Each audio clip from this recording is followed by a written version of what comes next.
समाजामध्ये असंख्य विचारधारा हल्लीच्या काळामध्ये रुजू लागल्या. त्या वेगवेगळ्या आहेत. आम्ही हिंदू नाही, आम्ही आदिवासी, आम्ही जय रावण, महिषासुराला पूजणारे, अशा असंख्य विचारधारांनी आता आपापल्या गावांमध्ये येऊन टेकल्या. ह्या विचारधारा अगोदर का आल्या नाहीत, आत्ताच का, याचाही थोडासा आपण अभ्यास करायला हवा. कातकरी समाज किंवा एकंदरीत आदिवासी समाज हा मुळात कोण आहे याचं जर आपण इतिहासात जाऊन थोडंसं पानं चाळायला जर सुरुवात केली तर असं लक्षात येईल का हा इथलाच मूळचाच समाज आहे, हिंदू समाज आहे. आणि हिंदू परंपरा टिकवण्यासाठीचा हा समाज आहे. म्हणजे हिंदू समाज किंवा हिंदू संस्कृती टिकवण्यामध्ये, वाढवण्यामध्ये, जपवण्यामध्ये ज्याचा हात आहे प्रामुख्याने तो हा समाज आहे. आणि ह्या समाजाला तोडण्यासाठी जो प्रवास आहे किंवा जे कारस्थानं आता वेगवेगळ्या संस्था संघटनांच्या माध्यमातून समाजामध्ये पसरवले जातात ते वेगवेगळ्या याच्याने. तर बरेचसे एकंदरीत जनजाती कल्याण आश्रम हे राष्ट्रीय स्वयंसेवक संघाची एक संस्था आहे. हे म्हटलं RSS वाले म्हटले की हे वनवासी किंवा हे वेगवेगळे असे अमुक तमुक आणि यांना काहीच असे तर्क वितर्क समाजामध्ये आता चालू आहे.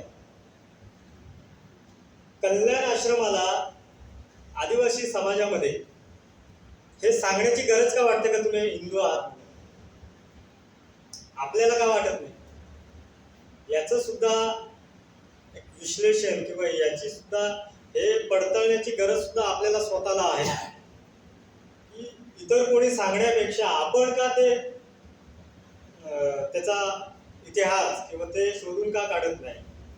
तर हे या सगळ्या गोष्टी जेव्हा आपण वाचायला किंवा अनुभवायला किंवा काहीतरी कुठेतरी या गोष्टी मागे धावपळ करायला सुरुवात करू तेव्हा असं लक्षात येईल की आपण मूळचे हिंदूच आहोत. पण काळांतराने या सगळ्या गोष्टींपासून कुठे ना कुठे वेगवेगळ्या स्तरांमध्ये किंवा आपण एकंदरीत शिक्षणापासून या बाकीच्या सगळ्या लोकांपासून स्वतःला कुठेतरी मागे ठेवलं. आपण समोर आलेलो नाही किंवा आपल्या ज्या चालीरीती परंपरा देवदेवतांच्या पूजा अर्चा आहेत ह्या सगळ्यांपासून वेगळे आहेत का? सगळ्यांपासून वेगळे नाही. ह्या परंपरा कोणाला अनुसरून आहेत? महाराज आहेत, महाराज सकाळ उठून चर्चमध्ये जात आहेत, एखाद्या मशिदीमध्ये जात आहेत, बायबल वाचतायत की कुराण वाचतायत? नाही महाराज का. महाराज उठून सकाळी रामाचं जय श्रीराम जो भेटेल त्याला काहीतरी आदराने नमस्कार, तुळशीची पूजा, बाकीच्या या सगळ्या ज्या सगळ्या विधी आहेत त्या सगळ्या करून नंतर मग आपला दिवसाचा दिनक्रमाला सुरुवात करतात. ही जर आपल्या लोकांची किंवा आपल्या महाराजांची अशी दिनचर्या असेल तर ही दिनचर्या या दिनचर्येमध्ये आपल्यात बदल कधी झाला किंवा कधी आपण हा बदल केला असं पण आपण थोडंसं विचारात घेऊ.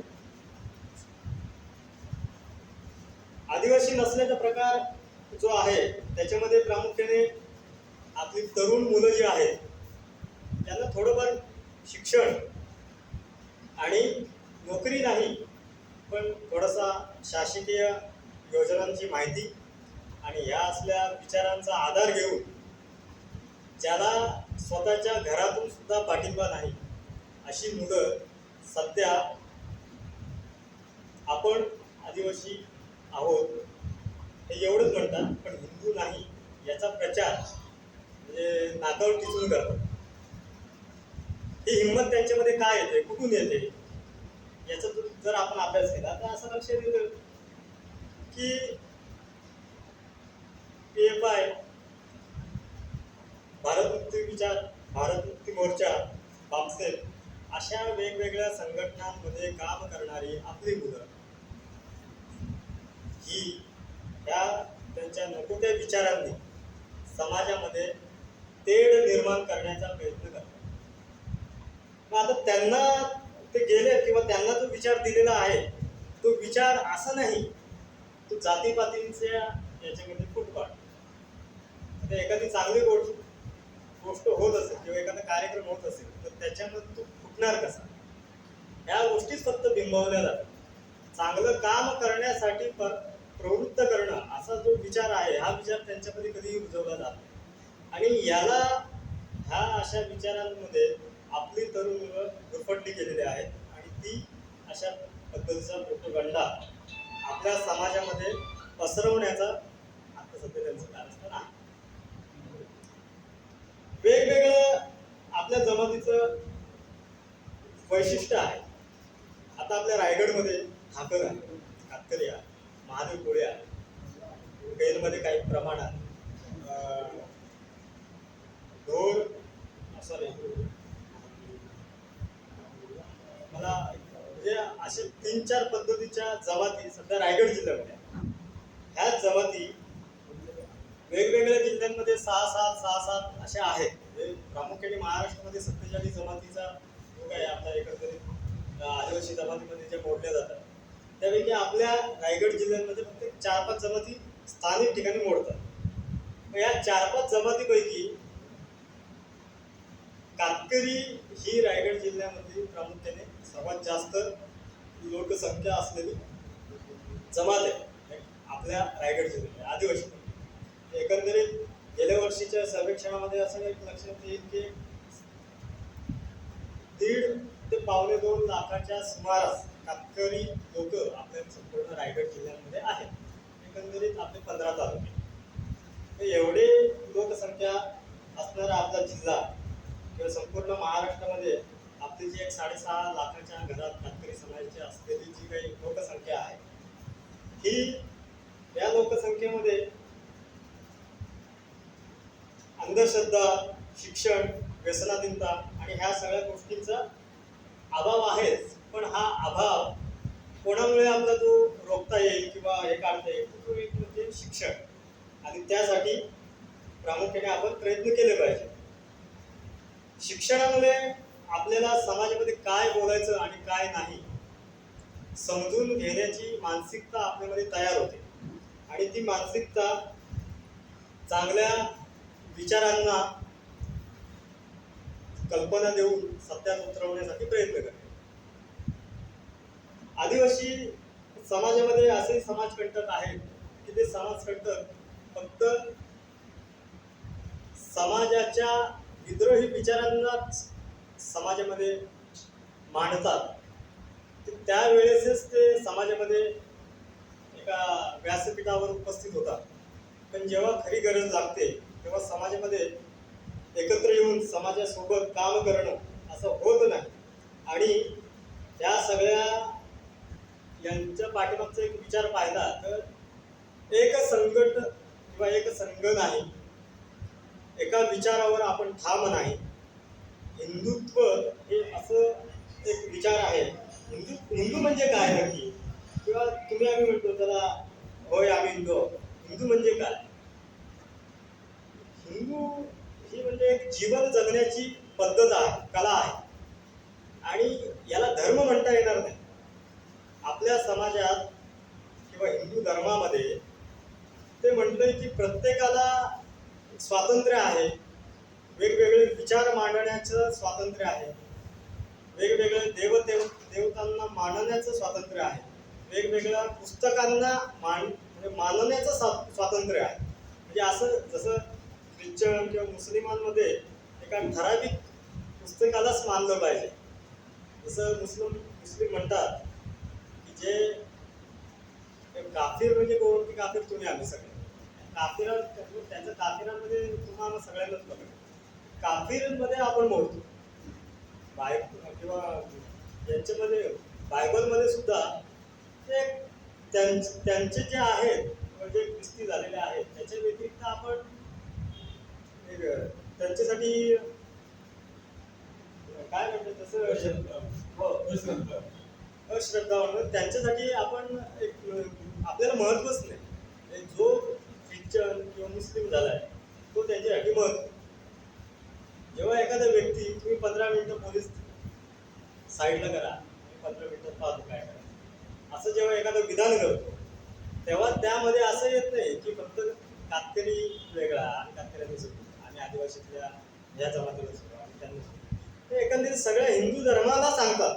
पण त्याच्यामध्ये हिंदू धर्मामध्ये आदिवासी हा एक घटक आहे. एकंदरीत ते सांगताना सगळ्या आदिवासी समाजाला सांगत असतात. आपण सुद्धा एक विचार करत असताना देशाच्या हिताचं आणि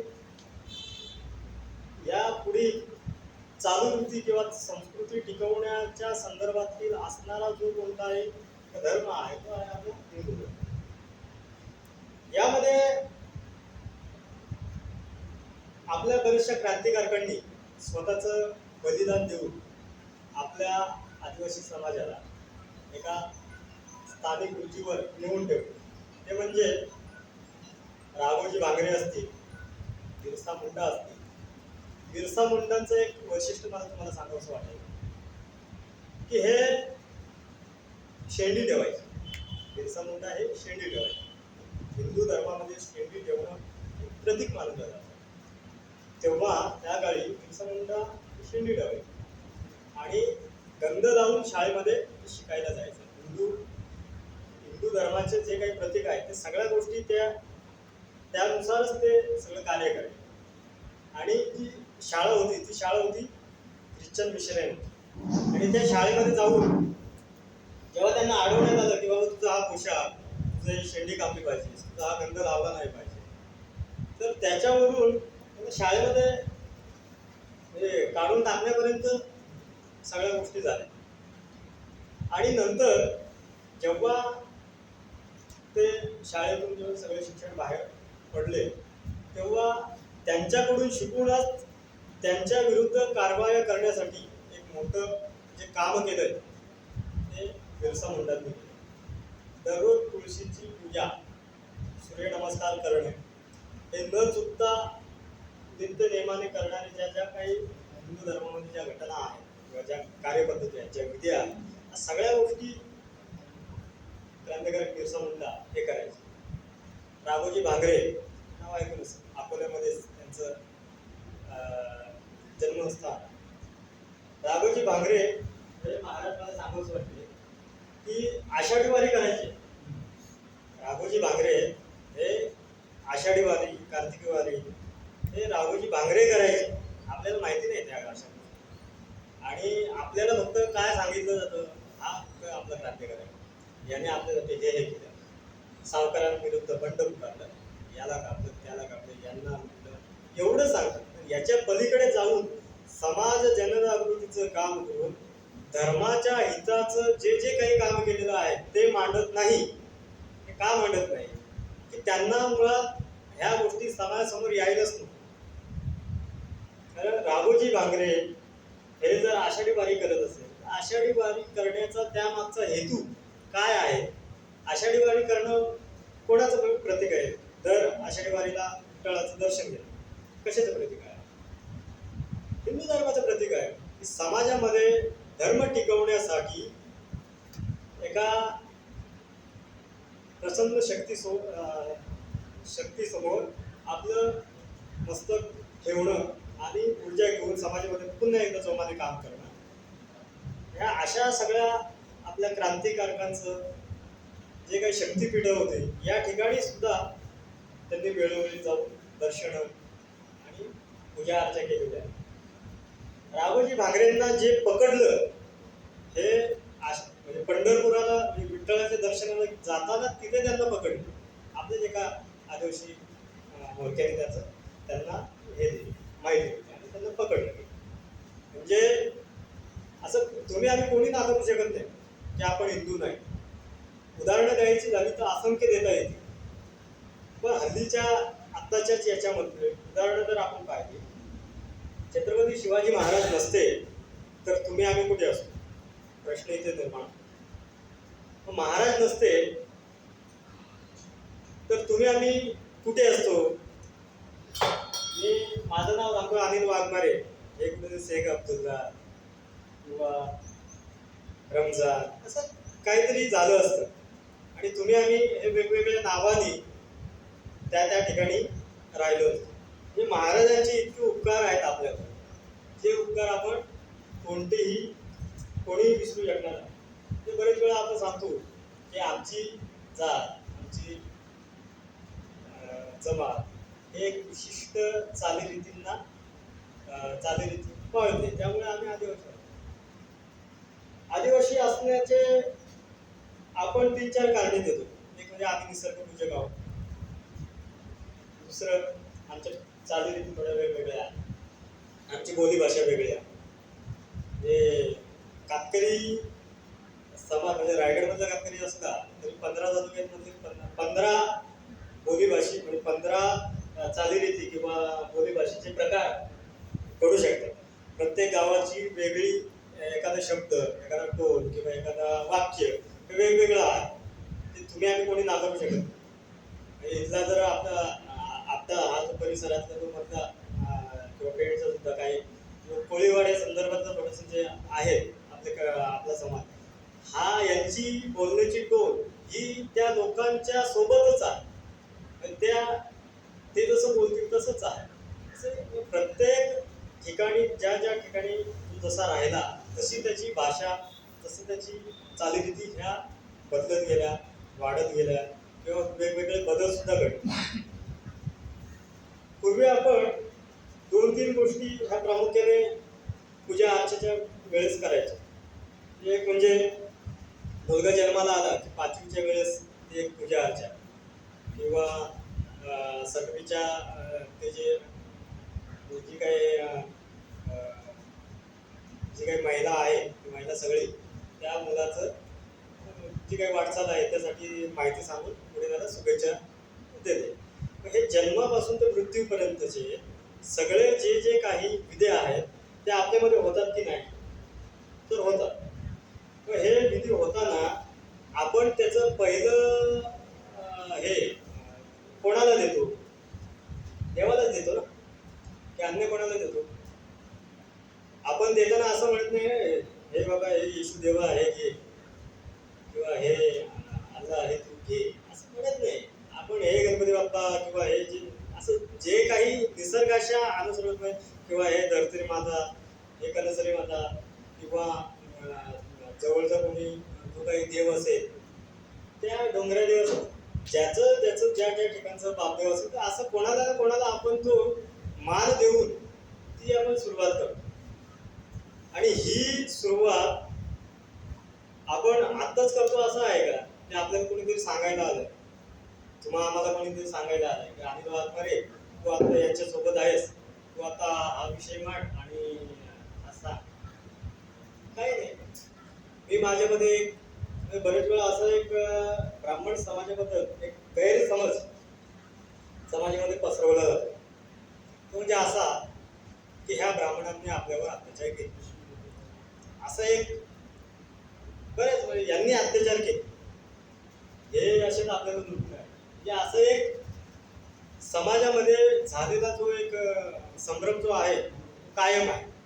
पण जेव्हा ही गोष्ट मला कळाली तर मी म्हणजे आपल्याकडून पुण्यामध्ये जेव्हा राहायला गेलो 2009च्या दरम्यान, तेव्हा सगळ्या ब्राह्मण समाजातल्या कार्यकर्त्यांसोबत माझं राहणीमान व्हायला, म्हणजे कोणाच्या घरी सकाळी नाश्ता किंवा संध्याकाळी जेवण, असं सगळं होत गेलं.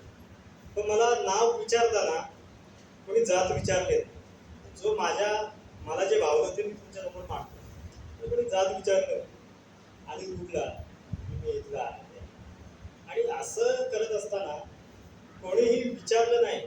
जेव्हा ह्या गोष्टीचं मला जेव्हा भावलं तेव्हा मी बाहेर पडतो. ते लक्षात आलं तर मी बाबा कोणासोबत आहे, तर मी जनजाती कल्याण आश्रमासोबत आहे. जनजाती कल्याण आश्रम कोणाची संस्था आहे किंवा कोणाच्या विचाराची आहे? राष्ट्रीय स्वयंसेवक संघाच्या विचाराची आहे. आणि जाती पातीचं जे काही विचारणा न विचारणा हे सगळं बाजूला ठेवून तुम्ही आम्ही एक आहोत, तुम्ही एक रक्त, तुम्ही आम्ही एकच आहोत, अशा पद्धतीचा विचार संदेश हा माझ्या मनामध्ये तेव्हापासून उठला. आणि हा जो एक संभ्रम निर्माण झाला होता हा कधीच नाहीसा झाला. मग आता आपण सगळेजण कातकरी समाजाचा जन्मदार किंवा जसं त्याला खायला सुरुवात होते तर नॉनव्हेज हे काही त्यासाठी वेगळं नाही, तो खातो आवडीने करतो. मग आता मी पुण्यामध्ये एवढे 10-12 वर्ष राहिलो, माझा तो खाण्याचा एक प्रश्न निर्माण झाला. कारण सगळे ब्राह्मण समाजाचे कार्यकर्ते आणि मी त्यांच्यासोबत राहतो, डाळ भात भाजी. आणि थोडंसं प्रॉब्लेम निर्माण झाला, थोडं घरच्या आठवण यायचे, म्हटलं चला घरी एकदा जाऊया. काय कशाला जातो, त्यांना मूळ कारण सांगायचं काय की इथे हे खायला भेटतं. हे मूळ कारण सांगता येत नव्हतं मला की मला खाण्याची आठवण आलं तर इथे खाऊ शकत. आता 2 दिवसात सुट्टी वेळी बोलून द्यायचं मासे वेगळी काहीतरी आपण ते घरी खायचं. पण जेव्हा हे त्यांच्या लक्षात आलं तेव्हा आमचे एक दोघे कार्यकर्ते आहे किंवा तू घरी जाण्यापेक्षा आमच्याकडे तुला काय बनवायचं ते बघ खा, सगळं भांडी बिंडी स्वच्छ करून तुझं तू कर. हा बदल मी पाहिजे. म्हणजे हा बदल शक्यतो कोणी करत नाही, पण कार्यकर्त्याला पाहिजे किंवा कार्यकर्ता ह्या गोष्टीमुळे घरी जातोय. तुझं हे तुला जे लागतंय ना तू इकडे कर, खा, तुझं स्वच्छ करून ठेव, तुला लागेल तेव्हा तू घे. म्हणजे हा बदल मी माझ्या डोळ्याने पाहिला, तो अनुभवला. त्याच्यामुळे समाजामध्ये काम करत असताना असे असंख्य बदल आहेत की जे पूर्वी कोणासोबत तरी घडले असतील, पण आता तसं राहिलेलं नाही. तुम्ही काम करत चला, तुम्ही सगळ्यांसोबत मिळून मिसळून काम करायला सुरुवात करा, तेव्हा असे वेगवेगळे प्रसंग तुम्हालाही लक्षात येतील की बाबा याच्यामध्ये आपण अशा पद्धतीने काम केलं तर असं होतं. कारण आपण अशा बैठकींमध्ये किंवा अशा चर्चासत्रांमध्ये एकत्र येतो, याच्या व्यतिरिक्त घरी राहणं किंवा घरी राहून जो काही झालेला एक वेगळा जे नातं तयार झालेलं असतं एक वेगळंच असतं. त्याला पेन्सिल साहेब इथे तुमच्या समोर आहे, म्हणजे मला लहान असल्यापासून ते सगळं ओळखत आहे, त्यांच्यामुळेच मी इकडून पुण्यामध्ये गेलो. तर मी माझं एक बांबूचं कारखाना आहे ते आपल्या खालपूरचं म्हणतात. तर पेन्सिल साहेबांनी 2014च्या दरम्यान एक विचार मांडले होते एका बैठकीमध्ये. आदिवासी समाजामध्ये असलेल्या पारंपरिक कलाकुसर आहे आणि उद्योजकता या विषयासंदर्भात समाजातल्या मुलांनी उभं राहून काम केलं पाहिजे. आम्ही मार्गदर्शन किंवा त्याला जे काही सपोर्टिव्ह काम आहे ते आम्ही सगळेजण करू. असं काम करायला समाजातून असंख्य माणसं आहेत आपल्यासोबत, पण ते समाजातील तरुण उभं राहून समाजासाठी काम करून ह्या सगळ्या उद्योजकता ह्या विषयाला पुढे नेण्यासाठी तयार झाले पाहिजे. यासाठी शासन काय करतं का, तर शासनाची मदत मिळते, पण शासनाचं बेभरोसा असतो. आज म्हणेल तर ते कधी 2 वर्षांनी भेटेल असं असतं. पण त्यासाठी आपण काय केलं पाहिजे, तर एक संघ झालं पाहिजे, एका विचाराखाली आलं पाहिजे. आणि समाजामध्ये आपण कोण किंवा हिंदू म्हणून आपल्या पाठीमागचा जो काही वारसा पिढ्यानपिढ्यांनी चालवत आलेला आहे तो आपण नाहीसा करण्याचा प्रयत्न तर करत नाही ना, याकडे आपण लक्ष दिलं पाहिजे. कारण बरेच वेळा आता अशी एक माझा मित्र आहे, नाव सांगतो तुम्हाला सगळं माहिती पण असेल ते म्हणते. तर नाव सांगताना फक्त त्यांचं नाव सांगतात, काय बाबा कातकरीच काय हो का, मग कातकरी बोलायला लाज वाटते. कातकरी बोलायला लाज वाटते. आणि का लाज वाटते, नाही आम्ही बोलतो पण इथे बोलत नाही, इथे बोलतो पण इथे बोलत नाही असं का. कातकरी म्हणून पण अभिमान पाहिजे आणि जिथे बोलायचं असेल तिथे बोलताही आलं पाहिजे. आता तुमच्या समोर मी काही बोलतो नाही, पण मी हे मांडताना असं का म्हणतो की आपण आपल्या बोलीभाषेला, आपल्या जमातीला, आपल्या धर्माला जिथे जिथे ठामपणाने भूमिका मांडून ही भूमिका आपल्याला मांडता येईल तिथे आपण मांडलं पाहिजे. कारण समाजामध्ये एखादा व्यक्ती चांगलं काम करत असेल तर त्याला विरोध करणारे आपोआपच तयार होतात. हे काही सांगायला लागत नाही तर तुम्ही मला विरोध करा असं सांगावं लागत नाही. ते आपोआप आपण चांगलं काम करत जावं ते विरोध तयार होतात आणि त्यासाठी आपल्याला कुठे प्रसिद्धी पण करावी लागेल. म्हणून विश्व हिंदू परिषदेने आपल्याला इथे एकत्रित यासाठी केलेलं आहे की आपल्या आजूबाजूच्या परिसरामध्ये किंवा इव्हन आपल्या घरामध्ये सुद्धा किंवा आपल्या साईडला धर्मांतरण नावाचं एक षडयंत्र, मोठं षडयंत्र, देशव्यापी षडयंत्र आपल्या वाड्या पाड्या घरापर्यंत येऊन घेतलंय. आणि त्यासाठी आपण सतर्क राहून आपण आपल्या समाजाची काळजी घेणं हा एक संदेश किंवा हे सांगणं तुम्हा सर्वांना माहिती असावं त्यासाठी इथे आपण एकत्र आलो आणि या सगळ्या बाबींवर विचार करून आपण कशा पद्धतीने आपल्या बांधवांना सांगणार की बाबा हे चुकीचं कसं आहे, चांगलं कसं आहे. मी एक दोन तीन उदाहरणं देतो आणि नजर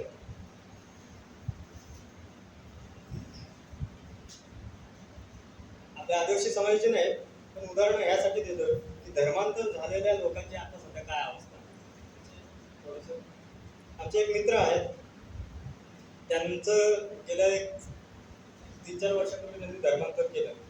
4 वर्षापूर्वी धर्मांतर केलं कात्रीपासून ख्रिश्चन झाले. आता ते क्रिप्टो ख्रिश्चन ते काही पूर्णतः त्यांच्या बाबतीत करतात. पुढे जाऊन ते काय सगळ्या त्यांच्या कागदोपत्री नाव वगैरे बदलतात असं नाही. नावं बदलतात, कागदोपत्री करत नाही. तर क्रिप्टो ख्रिश्चन झालं आणि झालं माहिती कळाली, पुण्यातली घटना माहिती कळाली जेव्हा एका ठिकाणी सोयरिकीला गेल्यानंतर त्या व्यक्तीला विचारण्यात आलं, बाबा रे कोण आहात तुम्ही, कुठले आहात, नाव काय, जोसेफ. नाव म्हटलं काय, मुलाचं नाव आहे जोसेफ, ज्याला मुलगी पाहतोय त्याचं नाव आहे जोसेफ. जोसेफ काय करतोय, जातो इथे एका कंपनीमध्ये कामाला जातोय आणि इथे एका शाळेवर पण काय साईड बाय साईड काही काम करतोय. ते म्हटलं आम्ही वारीला जाणारी माणसं आणि या अशा याच्यामध्ये आम्ही काही मानत नाही. आम्ही तुम्ही काही बाबा तुमचं आमचं काही जमणार नाही, जा ठीक आहे. ते गेले. असं लक्षात आलं की तो बऱ्याच ठिकाणी फिरला, त्याचं काही काही जमीन जमीनाचं म्हटलं तो गेला त्या फादर जे असतात फादरांकडे गेला की फादर असं आहे, मुलाचं जमवायचंय, बघा आता तुम्हीच, आम्ही तर आता ख्रिश्चन झालं, आता तुम्हीच बघा. म्हटलं ती तुमची जबाबदारी, ते काय आम्ही काय पाहणार नाही, तुम्ही ते बघा.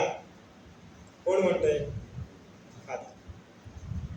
सुरगाणा तालुक्यामध्ये, नाशिक जिल्ह्याचा सुरगाणा तालुका आहे, त्या तालुक्यामध्ये असं असंख्य फादर आहे की त्या फादरांनी आपला एरिया ख्रिश्चन केलं आणि नंतर काय करावं हे फादरांना सुद्धा कळालं नाही. म्हणून त्यांनी विश्व हिंदू परिषद असेल, जनजाती कल्याण आश्रम असेल किंवा राष्ट्रीय स्वयंसेवक संघ यांच्या मार्गदर्शनाखाली एकत्र येऊन सगळे फादर पहिल्यांदा पुन्हा त्यांनी मतांतर हिंदू धर्मामध्ये आले आणि सगळ्यांना पुन्हा ते गाव किंवा त्यांचा जो एरिया होता तो एरिया पुन्हा हिंदू धर्मामध्ये आणण्यासाठी प्रयत्न केला. म्हणजे ही जे फादर लोक असतात ना, यांना सुद्धा काय करावं हेच माहिती नसतं. त्यामुळे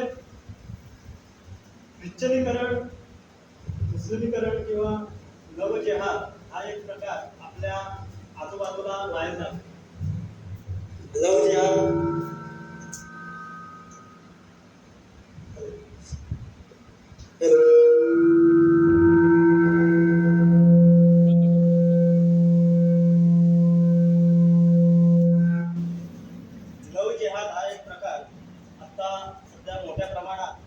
आजूबाजूला घडतोय. यामध्ये सगळ्या हिंदू धर्मातील जाती, उपजाती, पोटजाती, धर्म, पंथ याच्यातल्या ज्या काही मुली आहेत, ह्या मुली मुस्लिमांच्या मुलांनी प्रेमाद्वारे धूळ लावून त्यांना पळवायचे. प्रेग्नेंट असेल, हे निघून जातं, हे झालं की नंतर त्यांना बाबा प्रॉपर्टीवर कब्जा करण्यासाठी किंवा हे आण ते आण या सगळ्या गोष्टीसाठी ते नाही पुढे जातात. मारायचं एखाद्या सुटकेसमध्ये पॅक करायचं सोडून द्यायचं. म्हणजे असे सगळे प्रकार आपल्या जातींमध्ये सुद्धा झालेले आहेत. म्हणजे आता होत आहे. कातकरी समाज किंवा आदिवासी समाजात इतर म्हणजे आदिवासी समाजातल्या मुलांचं किंवा मुलींचं इतर ठिकाणी जर जाऊ शकतात तर इतर ठिकाणच्या मुली सुद्धा अभ्यास करता आला पाहिजे ना. ते नाही करता येत. ते कारण काय की ते देत नाही. नंदुरबार साईडचा असलेला भिल्ल समाज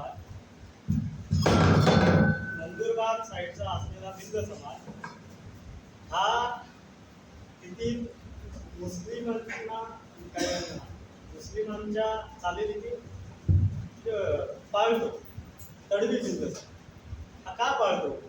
तर हे त्या काळी त्यांच्यावर आक्रमण होऊन त्यांचे धर्मांतर करण्यात गेले जातात. मुस्लिम केले. तो तडवी असलेला आपला आदिवासी समाजाचा व्यक्ती हा नमाज पण पडतो आणि आदिवासी असलेल्या देवदेवतांना पण जातो. नवीन लग्न झालं की त्या देवाच्या यात्रेला पण जातो पाय पडायला आणि घरी या सगळ्या उजूस किंवा जुलूस असतो तो पण सगळा साजरा करतो. असं लक्षात येतं की ह्या सगळ्या गोष्टींमध्ये आपण मोडत नाही ना. आणि मोडत जरी असलो तर नवीन वाटचाल करण्यासाठी आपण प्रयत्न का करावा? त्यासाठी या आपण हिंदू धर्मामध्ये एक वेळ शांततेचं चांगलं जीवन जगू शकतो. पण ह्या दोन याच्यामध्ये कधी जगू शकत नाही, राहू शकत नाही.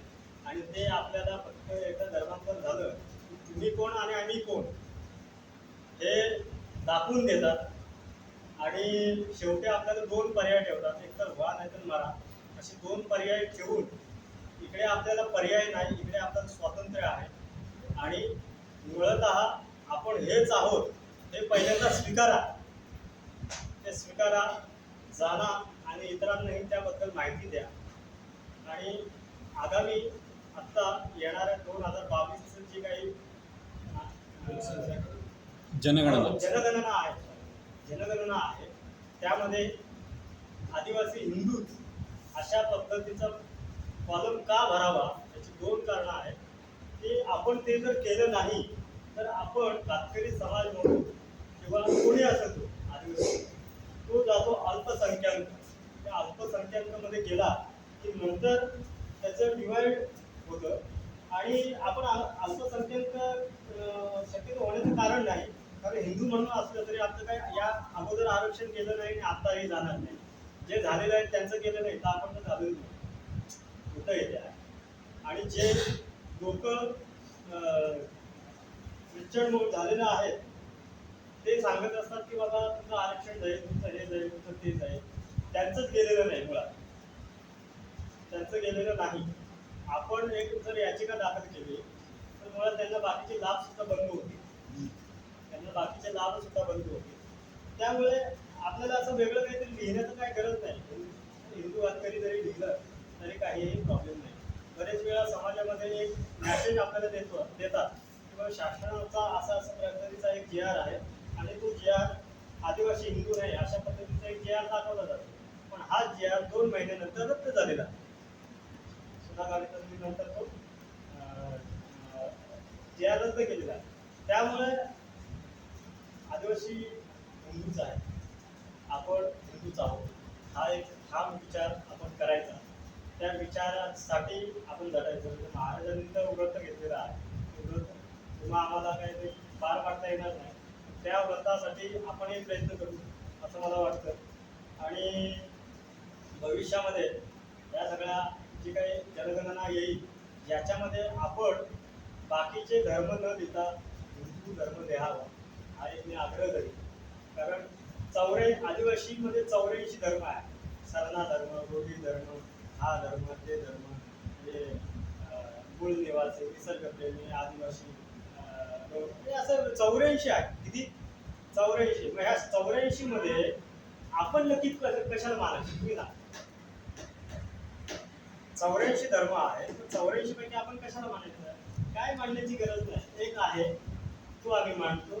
याच्यापासून आम्हाला काही काय त्रास झालेला नाही, तर पुढेही येणार नाही. अगोदर कधी झाले नाही तर आज पुढे येणार नाही. कारण बाबासाहेब आंबेडकरांनी जेव्हा घटना लिहिली त्याच्यामध्ये दोन तीन जे महत्वाचे मुद्दे होते, त्या मुद्द्यांपैकी एक असा होता की हिंदू मॅरेज ऍक्ट हा जो एक मुद्दा होता, तो आपल्याला का लागू केला नाही की प्रत्येक जे आसाम, त्रिपुरा, नागालँड किंवा इकडचा नाशिक, त्र्यंबकेश्वर किंवा खालचा हे सगळ्या देशभरामध्ये 700च्या जास्ती असलेला आपला आदिवासी जमाती, या जमातीची चालीरीती चालीरीती पूजा अर्चा ह्या सगळ्या देवताला नमस्कार करूनच आहे, त्यांना मान सन्मान देऊनच आहे. आणि हे सगळं पाहून प्रत्येक वेगवेगळ्या लग्नाच्या विधी ह्या थोड्या वेगवेगळ्या आहेत प्रत्येकाच्या. म्हणजे जसं आता आपण आपल्याकडे एक नवीन केलं की बाबा तुझं नाही लग्नाचं नाव होत ना तर टिळा तरी लाव.